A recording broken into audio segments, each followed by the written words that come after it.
1977.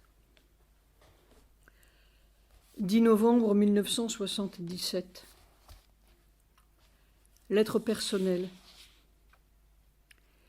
Hier, Carmen nous a apporté vos lettres. C'est très touchant. Le cœur de Carole est si chaud, et nos amis étaient venons indéfectibles. Il y a un cœur là, et d'autres qui ne se manifestent pas mais que l'on sent. Il y a toute cette grâce qui nous entoure, mais en fait c'est votre prière pour mère, c'est cette prière qui est très importante.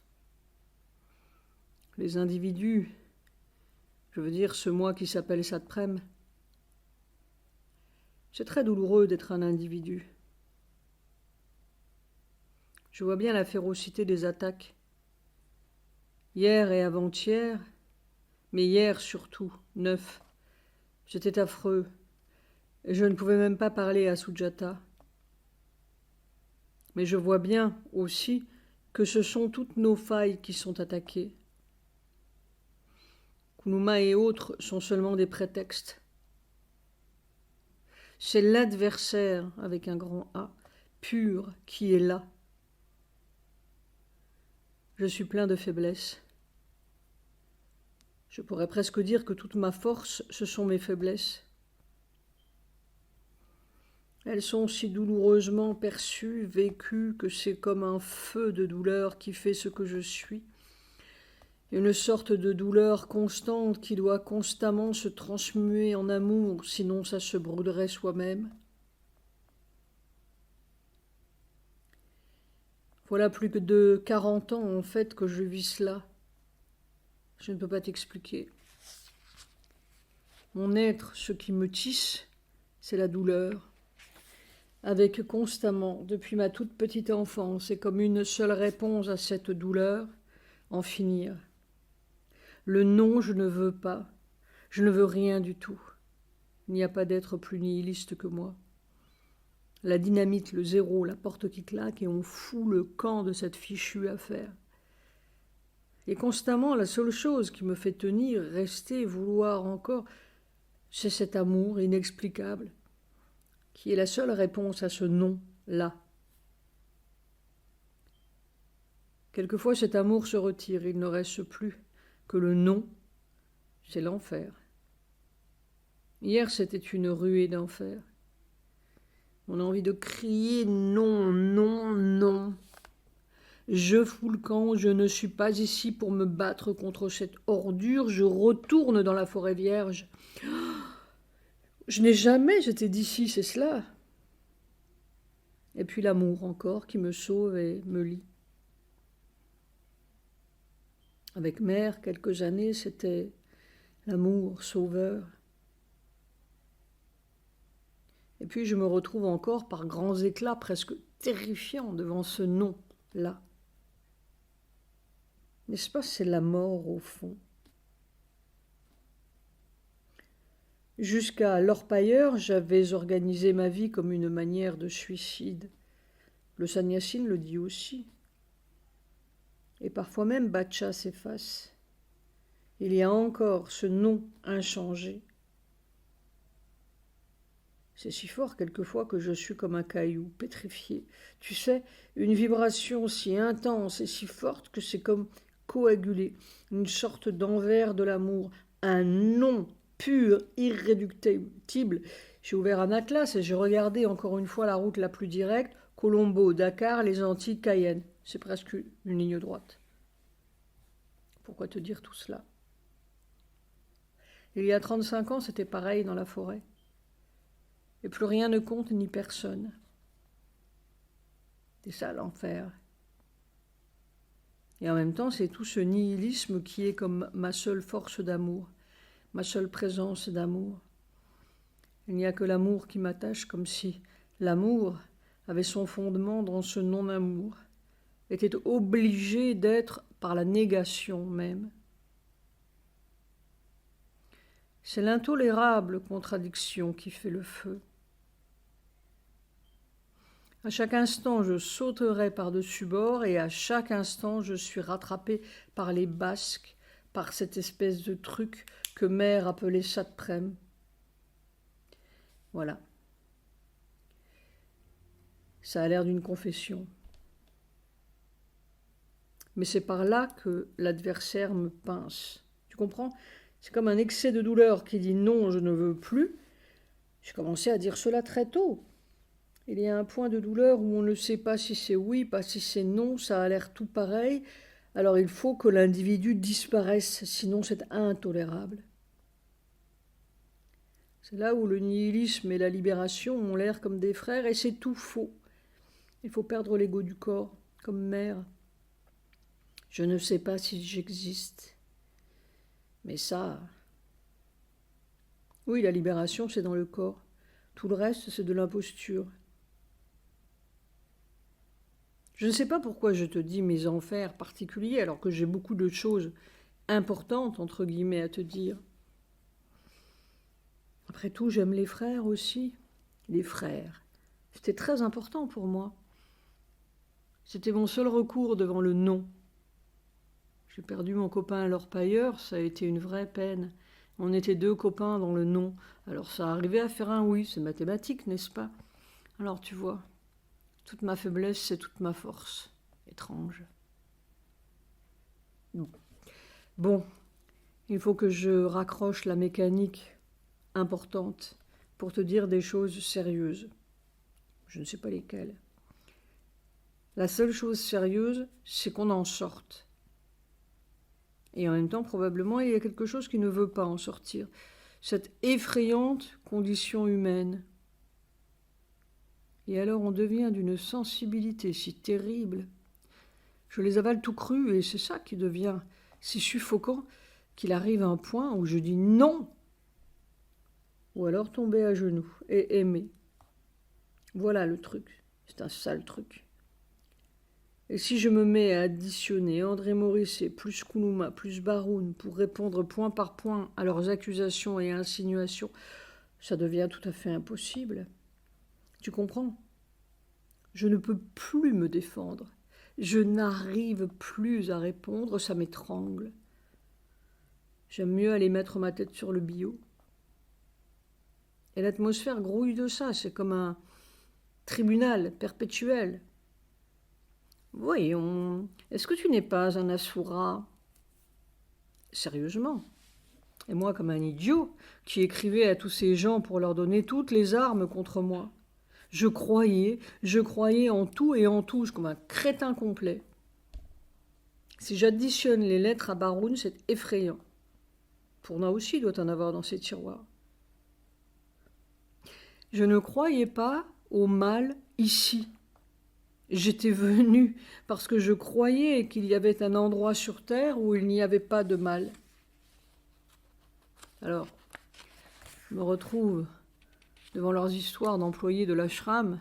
Je te jure, si mon copain Baudet, il s'appelait Baudet, qu'il aimait écrire Baudet, B-A-U-D-E-T, voyait cela et il me dirait « Ah ben, t'es un sacré con !» Il n'aurait pas tort.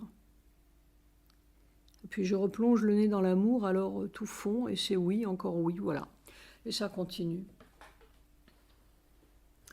Je ne sais pas comment faire ce qu'il faut faire. D'abord, je n'aime pas les fuites comme mère. Toutes les raisons disent que je serais plus utile en France, bien que je préfère Cayenne, et que je n'ai rien à faire ici. Je n'arrive pas à bouger avec des raisons.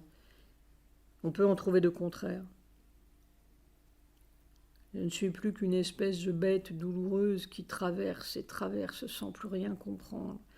Ça, j'y comprends de moins en moins. J'ai demandé à Sujata de chercher la vraie réponse. Quelquefois aussi, je me dis que le corps de mère est là. C'est peut-être une raison. A dit que le corps que mère attend notre départ pour faire sa danse de Kali. C'est aussi une raison. Je ne comprends plus rien aux raisons. Et je suis aveugle par-dessus le marché. Il y a aussi ma vieille horreur de l'Occident. J'ai toujours eu peur d'être coincé là et de ne plus pouvoir en sortir. Ce n'est pas raisonnable, c'est viscéral. Il n'y a pas de doute. Il faut changer de viscère aussi. Si elle me disait clairement « fais cela », et tu vois, là aussi, on ne me dit rien. On ne me dit jamais rien, je fais tout comme un aveugle. Et je t'écris et t'écris parce que j'ai envie de parler à un frère, c'est tout. Bon. Le fond du procès que préparait l'ashram, c'est cela qu'il faut regarder. Ils nous colleront toujours avec leurs innombrables petites saletés. Ce n'est pas sur leur terrain que nous devons lutter, on y perdra sa santé. Eh bien, le fond, c'est qu'ils ont tué Mère. C'est cela que l'avocat doit comprendre. Tu te souviens des désirs qu'il meurt, le corps de Mère, il y en a partout, partout. Alors, comment pourrions-nous laisser l'agenda avec ces gens qui voulaient la tuer? Justement, c'est à moi qu'elle se confiait de cette horrible situation. Ils me mentent tous. Il y a des dizaines et des dizaines de cris comme cela. Ils n'y comprennent rien. Personne ne comprend. Alors, comment laisser cet agenda à ces gens, ces seigneurs Sadak, vieux disciples, qui n'y comprenaient rien et qui, par-dessus le marché, souhaitaient tous qu'elle meure? Mais ils vont immédiatement nettoyer l'agenda, c'est évident, même pour un imbécile, dans l'intérêt supérieur de l'ashram. Et enfin, cet agenda est mon cadeau à ceux qui m'aiment. C'est clair, non? Est-ce que Pierre et Paul étaient disciples du Christ ou disciples du Vatican? Est-ce que Vivekananda était disciple de Sri Ramakrishna ou du Ramakrishna Mission? Est-ce que Marx était disciple du Kremlin? Zut! Ils ont tué Mère et maintenant ils veulent se blanchir. Eh bien, nous sommes là en procès pour les dénoncer publiquement. C'est le seul procès à faire, il n'y en a pas d'autre. Alors ils fileront tous la queue entre les jambes. Nous ne cherchons même pas à prouver que nous sommes l'auteur. Et de quoi suis-je l'auteur? Non d'un chien, sinon de mon idiotie. Nous prouvons que cet ashram a tué Mère lentement et implacablement. Tout le reste découle de là. Ça te prenne. 11 novembre 1977. Lettre aux amis de Paris. Tout le monde n'est pas fait pour courir aux Indes. Si vous arriviez à trouver, inventer une action collective autour de laquelle les consciences se réuniraient ou s'uniraient, se formeraient. Bien sûr, l'action est intérieure, mais il faut quelque chose de concret, pratique, pour relier les consciences. C'est à trouver. Peut-être cela devrait se trouver spontanément quand l'attitude et les éléments nécessaires seront là. Ça surgira. Évolution n'est pas révolution, entre guillemets. Oui, mais mutation, c'est un sacré cataclysme. La catastrophe supramentale, comme disait Mère. Il faut être sacrément catastrophé pour sortir un peu de cette terrible habitude humaine. Alors autant être catastrophé de bon cœur. Au fond, il faudrait que chacun dans son propre monde soit comme un guerrier de Mère et élargisse le champ de ceux qui sont conquis par Mère. Pas du prosélytisme, non, mais une sorte de contagion vivante. Attraper l'étincelle et la transmettre. On ouvre les portes du nouveau monde. Ça te prenne. 14 novembre 1977, lettre personnelle. À propos de ces ruées et vagues d'assaut, il y a un fait curieux. Je t'avais dit, le 8 et 9, c'était vraiment l'enfer, comme si j'étais poussé de l'autre côté. Et cela prend toujours une forme personnelle, comme si cela venait du dedans de soi. Bien sûr, tout le monde est dedans. Les gens sont protégés par leur ignorance séparatrice, mais quand ce n'est plus séparé... Et puis soudain, le 11 novembre exactement, c'était comme si l'air était devenu plus léger. Tu sais, comme après une longue tempête interminable, tout d'un coup, ce n'est plus la tempête. Je ne sais pas ce qui se passe ou ce qui s'est passé, Mais le fait a l'air de durer. Nous sommes le 14 déjà. Sujata a la même sensation que moi. On n'est plus secoué par des griffes. Tu ne peux pas savoir ce que c'est douloureux. J'ai découvert le pourquoi des gémissements de mère. Voilà. Est-ce qu'ils sont au bout de leur rouleau? Est-ce que cela veut dire que maintenant ça va passer sur le plan physique pur? En tout cas, aucune indication poussant à bouger, ni chez moi, ni chez Sujata. À aucun moment le sentiment « il faut partir ». Demain 15 novembre, un terrible anniversaire. Sujata avait l'impression que Kali avait posé son pied sur la tête de ces gens. Je t'ai dit le fond de l'argumentation. Comment irait-on donner l'agenda à tous ces gens qui n'y comprennent rien? En outre, c'est moi, à chaque fois, comme un imbécile, qui rassurait mère et lui disait « Mais si, quelques-uns comprennent. » Et c'est moi qui l'a poussé à publier, partager. C'est moi qui l'ai poussé à publier ces extraits appelés Notes sur le chemin. Ce n'est pas elle du tout. Il faudrait retrouver les passages peut-être omis de nos conversations de l'époque. S'il n'avait tenu qu'à mère, elle n'aurait rien voulu dire à ces gens. Moi, j'étais un innocent béné complet d'un bout à l'autre. Même après le départ de mère, j'espérais encore et je cherchais encore à publier avec eux. Et puis j'étais persuadée, il m'avait persuadée, que l'ashram était le propriétaire, entre guillemets, d'où ma lettre à Tara. Et je me disais qu'il fallait essayer de s'arranger avec les propriétaires. Quand notre avocat m'a dit, il y a quelques mois seulement, que j'étais l'auteur, je suis tombée du ciel. Mais je vois le jeu de mère, c'est exprès. Elle a voulu que j'essaie avec ces gens de l'ashram. J'ai essayé avec chacun. Avec Ashram Press 2 fois. Avec All India Press 1 fois. Et avec Oropress. J'ai essayé avec tous. S'ils avaient accepté, c'était la catastrophe, les imbéciles. Je leur ai mis cela sur un plateau, ils n'en ont pas voulu. C'est tout, ça te prenne. 21-22 novembre 1977. Cette nuit, vue André avec tout un réquisitoire. Suis épuisé. 23 novembre 1977. Lettre personnelle. La situation générale est si incompréhensible et semble se moquer de tous nos espoirs ou nos pressentiments. Cela semble pourrir et pourrir indéfiniment. Une décomposition universelle, disait Sri Aurobindo au début du siècle. Est-ce que ça ne va pas virer tout d'un coup? C'est cela que j'attendais incessamment, mais tu vois. Tata aussi se moquait de moi très gentiment quand je parlais de bouleversement. Ça durera des siècles, répondait-il. C'est inconcevable. Mais la pourriture continue. Je suis de moins en moins prophète. Où est le paquebot coulé de Sujata?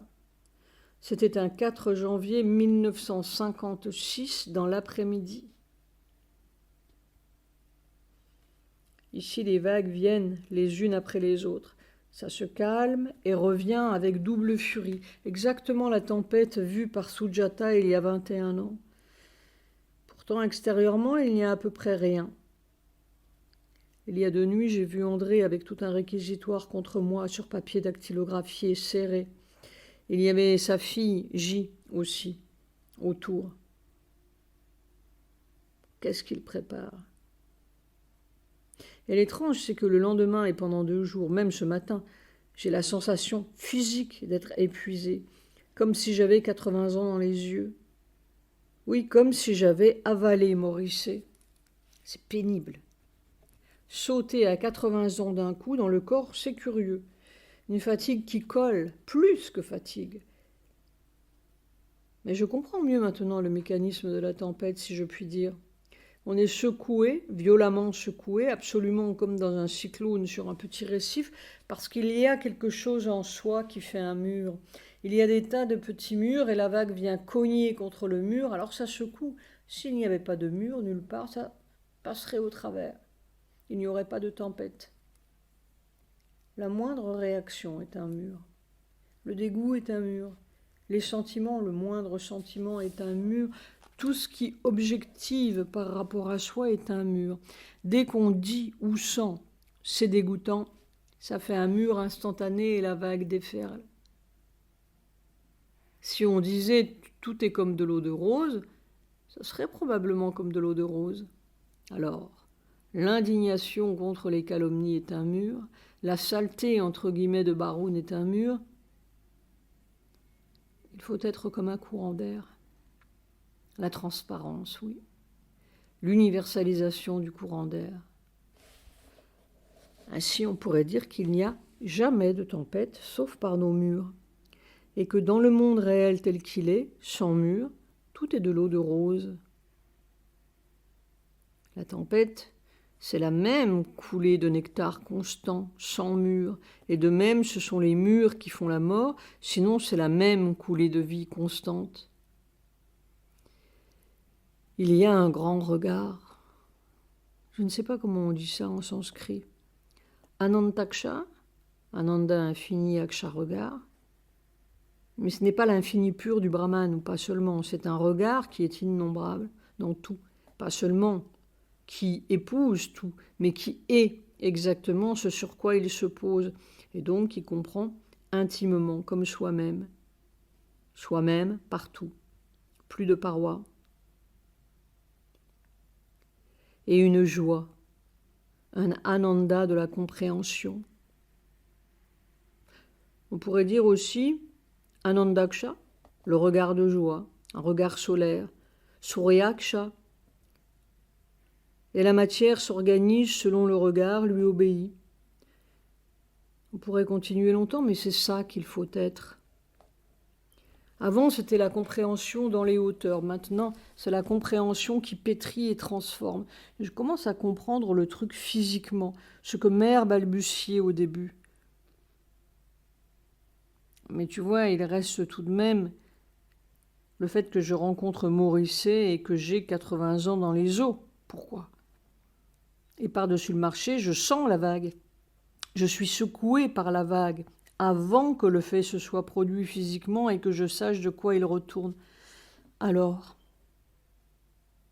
évidemment, ce doit être quelque chose de très profond, dans le subconscient des cellules. Eh bien, va donc nettoyer ça. Par quel bout ? Je répète le mantra comme une mule. C'est tout ce que je fais et je comprends de moins en moins ce qui se passe.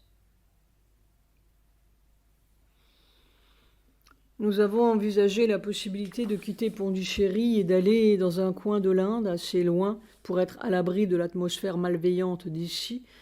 Malgré tout, c'est comme un poison quotidien qui fait aussi une grande fatigue dans le corps et beaucoup d'insomnie, pour Sujata comme pour moi. Mais Sujata a réfléchi très pertinemment que si l'on s'isole au loin, ils auront vite fait de retrouver notre trace par la police, où il faut bien se déclarer, et qu'alors il sera très simple d'envoyer un tueur pour disposer de nous, tandis qu'ici on est physiquement protégé. Point d'exclamation. Ils ont trop peur pour leur peau et ne risqueraient pas une deuxième fois une tentative d'assassinat qui conduirait directement à eux. C'est simple, évident. Donc, quel monde! Alors je me dis que Mère veut que je reste dedans pour trouver le truc. Cette prenne.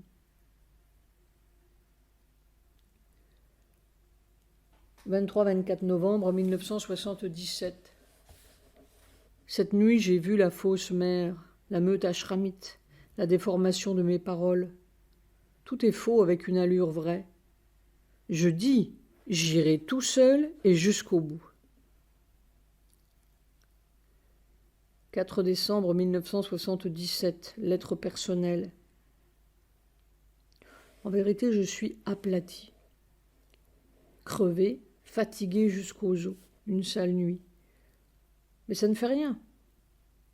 Sujata a une pauvre mine, elle ne va plus au bureau et tâche de se reposer. Je me demande si c'est tellement utile de servir de tête de turc à ces messieurs. 9 décembre 1977. Fin des épreuves de l'agenda tome 1. Un cycle révolu. 11 décembre 1977. Lettre personnelle. Dans la nuit du 23 au 24 novembre, j'ai une nouvelle fois rencontré la fausse mère. Je suis sorti de là vers minuit en criant dans mon sommeil « Je fous le camp d'ici, je fous le camp !» Et j'étais si outré et secoué d'indignation et de colère que j'ai failli aller réveiller Sujata. J'étais outré, j'aurais voulu ficher le camp sur le champ. Je ne veux pas te raconter, ou plutôt pas évoquer cette rencontre abominable. Elle m'appelait Bernard, c'est tout juste si elle ne disait pas « Aléas Satprem ». Mais depuis ce jour-là, il y a quelque chose qui a viré dans ma conscience. Et un matin, pendant que je tournais autour de ma véranda en répétant le mantra, c'était clair, presque décisif. Je pars dans l'Himalaya. Il faut partir. Cela ne correspond pas à mon goût, qui serait plutôt d'aller vers le sud, vers le Kerala ou même à Ceylan. Mais quand j'ai dit à Sujata l'Himalaya, elle a dit tout de suite oui. Depuis 15 jours, notre impression est restée identique, donc il y a quelque chose qui pousse dans cette direction. Le fait important, pour moi décisif, c'est que je ne peux pas travailler ici. Il faut que je puisse avoir mes papiers, recevoir mon courrier, préparer le tome 2 de l'agenda, en tout cas avoir une activité créatrice au lieu d'absorber le poison quotidien de tous ces rats. À quoi est-ce que je sers ici ? Est-ce vraiment utile de servir de tête de turc à toute cette vermine ? Le sale coup reçu par Sujata confirme mon intention. À quoi ça sert ? Il y a les Aurovilliens, bien sûr, mais ils sont suffisamment grands maintenant. Et puis, je ne suis pas le gourou d'Auroville. Aller en France, je ne sens rien qui me pousse par là, au contraire. Je crois que je ne retournerai là que pour une action précise. Par exemple, s'il y a un procès. Sinon, je disperse mes forces et me fais manger vivant par tous les amis, sans utilité véritable pour le développement du travail ou la créativité. À la vérité, nous sommes à la fin d'un cycle. Pour nous, je ne sais pas pourquoi. C'est le nom d'Almora qui s'est imposé. C'est tout près de la frontière ouest du Népal. Ou encore Raniket, qui est tout près d'Almora. C'est au milieu des forêts de pins et de cèdres, avec une immense vue sur la chaîne du Nanda Devi, etc. C'est à quelques 2000 ou 2500 mètres d'altitude, c'est-à-dire pas trop haut. Il pousse aussi des mimosas. Il y a des tigres aussi, c'est mieux que les rats. Mais si je dois revenir ici, ce sera après le balayage radical de cette atmosphère pourrie. Je ne veux plus respirer cela. C'est ce que j'ai crié à la fausse mère. « Je fous le camp d'ici !» Dame, oui, dame, ça suffit. C'est un plongeon dans le noir pour nous deux, mais après tout, ça n'a pas cessé d'être le voyage dans le noir depuis 4 ans. Au bout, il y aura l'île de mer. Et peut-être quelques changements radicaux en route. Mais l'Inde, ça va casser, c'est sûr. C'est la fin d'un cycle partout. Physiquement, si c'est possible, je ne veux dire à personne où je vais. Sinon, nous risquons des difficultés de toutes sortes avec la mafia organisée. Sujata se remet doucement. Moi, c'est une étrange mécanique à laquelle je comprends de moins en moins quoi que ce soit. On dirait que je n'ai plus rien, sauf un corps. Je n'arrive même plus à dormir. On verra. 12 décembre 1977. Avec ma douce dans les canyons. Bientôt le départ. 13 décembre 1977. Départ de Carmen avec les dernières épreuves de l'agenda. 15 décembre « Lettre personnelle. Tu as dû recevoir notre avalanche par Carmen. J'espère qu'elle se remet, j'étais un peu inquiet pour elle. C'est un trésor, cette Carmen, un joyau pur. Notre départ est tout à fait clair dans la perception intérieure. C'est curieux, je ne sens pas de regret pour cet endroit si merveilleux où nous avons déversé tant de conscience. Pas de contentement spécial non plus à partir. C'est une sorte d'évidence, il faut partir. C'est très tranquille et très obstiné. Pourtant le pire semble passer ou en train de passer. J'ai eu l'explication de la dernière vague. Mais en fait, c'est une vague quasiment continue, surtout depuis notre retour de France. Il paraît qu'ils se sont réunis il y a une quinzaine, dans une séance orageuse, pour décider s'ils nous feraient un procès ou non. Il paraît que Nolini a déclaré qu'il démissionnerait comme trustee si les autres s'obstinaient à faire un procès. Bref, ils ont décidé, paraît-il, d'abandonner le procès. Et André Morisset, qui avait déclaré partout « ce sera le procès du siècle » et qui avait annoncé une action à Paris, cela a l'air d'être tombé à l'eau. Mais il faut dire que tous ces « il paraît » sont les propos de X. Alors, c'est un garçon qui me donne la sensation de jouer sur les deux tableaux, ou plutôt d'être si peu courageux et si mou qu'il peut trahir simplement s'il se sent en danger. Danger veut dire perdre la sécurité de prospérité et de sa place à l'ashram. Je n'ai aucune confiance en lui. Il n'est pas méchant, mais les gens sans courage sont la proie de l'adversaire. C'est une remarque bien curieuse à faire. Il n'y a pas besoin du tout d'avoir de graves défauts pour virer dans le noir. Un tout petit microscopique défaut suffit. Il n'y a pas de grand et de petit. La microscopique sottise est mortelle autant que les violences de Pranab et les ambitions de Nava. Intéressant. Et finalement, ce qui a emporté la décision du non-procès, paraît-il, c'est que Kunuma pense, ou on lui a fait penser, que 1978, le centenaire de Mère, c'est l'année de la grosse affaire pour l'ashram, et que s'il y a un procès, cela risque de contrarier les générosités étrangères. Voilà, nous volons haut. Est-ce qu'ils ne reprendront pas leur idée après le coup du centenaire ?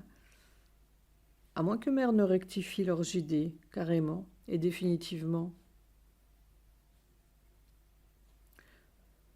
Le pire semble donc passer, mais l'impulsion de départ reste très persistante. J'ai à nouveau attrapé une saleté dans l'œil, gauche cette fois, gonflé comme un œil de pigeon. Il y a évidemment beaucoup de choses indésirables qui tournent dans l'atmosphère.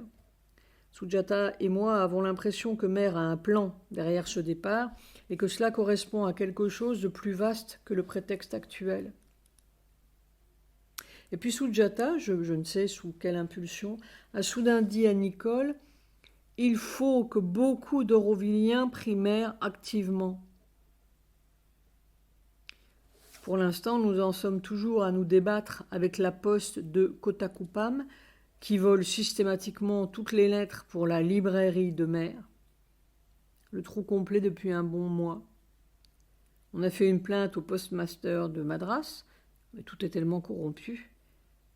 C'est le deuxième problème de toute l'Inde. C'est le problème de toute l'Inde, vraiment. Après hésitation, j'ai décidé de lever l'ancre sans informer la police ici, bien que ce ne soit pas du tout réglementaire.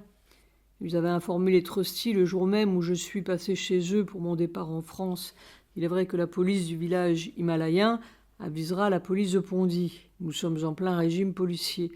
Mais je crois absolument que Mère a une action matérielle dans le plus microscopique détail et qu'elle déjouera tous les plans de la mafia. Et après tout, on ne meurt qu'une fois. À l'heure dite. Ça, je suis tout à fait tranquille de ce côté-là. Ça sera bien, de toutes les façons et dans tous les cas. Il n'arrive que ce que le Seigneur veut. C'est la réalité la plus absolue. Quand on sait cela, on est tranquille une fois pour toutes. Ça te prème. 19 décembre 1977. Abhay Singh, le frère de Sujata, démissionne de l'atelier de l'ashram. Première étape de l'assaut sur Nandanam. 20 décembre 1977, lettre personnelle. Quelques lignes en hâte pour te dire que nous venons enfin de recevoir la confirmation du bien fondé de notre départ. Les trustees ont finalement mis Abhay Singh dans la position où il était obligé de démissionner de l'atelier. C'est la première étape, longuement visée, pour mettre la main sur Nandanam. Tous les éléments de mer sont peu à peu écartés, probablement pour que ces rats se retrouvent seuls entre eux et que Shiva puisse faire son Tandava. Note de bas de page. Tandava, la danse destructrice de Shiva. Le Tandava du centenaire, une fête entre guillemets à rebours. En fait, c'est une nouvelle très positive. Ces gens se sont embarqués sur une courbe très inexorable qui doit nécessairement finir par la destruction. Probablement, nous partirons jeudi 22 pour Delhi et de là, nous dispersons les derniers papiers de Nandanam en vue de la mainmise finale. Sujata, encore fatigué, se livre en hâte aux derniers préparatifs si fatigants. Mais tout ira bien, juste à temps. C'est merveilleux de voir comme mère nous pousse à faire la chose exacte. Ça te prenne. 21 décembre 1977. Les trustees font appeler Dilip, le gardien du jardin. L'assaut sur Nandanam. Lettre personnelle. Déjà, les trustees ont fait appeler Dilip par 2 fois. Nandanam va être saccagé. Deer House fouillé. Nous levons l'ancre demain. Fin d'un cycle. Tout est bien. Une dernière fois au Samadhi, c'était plein de joie et de victoire. Sujata, éreinté par les malles et les valises. Nous sommes heureux de partir. Étrange. Le cœur est léger. Tout est léger et enveloppé d'amour. Avec toi. À bientôt. Ça te prenne. Donc Dilip est allé chez les trustees, appelé une 3e fois par un coup de téléphone, comme des chiens furieux qui aboient. We have taken over from Abhay Singh. Now Nandanam is under our control, and you are to get orders from us. Nous avons pris le relais d'Abhay Singh. Nandanam est maintenant sous notre contrôle, et c'est de nous que vous recevrez vos ordres. Dilip avait de grands yeux doux qui ne comprennent pas tout ça. Pourquoi crie-t-il ? Oui, comme dit Sujata, c'est monstrueux. Et puis ils savent déjà que nous partons. Nous sommes entourés de traîtres et d'espions. Espérons que tout ira bien jusqu'à demain. 27 décembre 1977. Almora. Snow View. L'Himalaya dévasté. On cherche un nouveau lieu.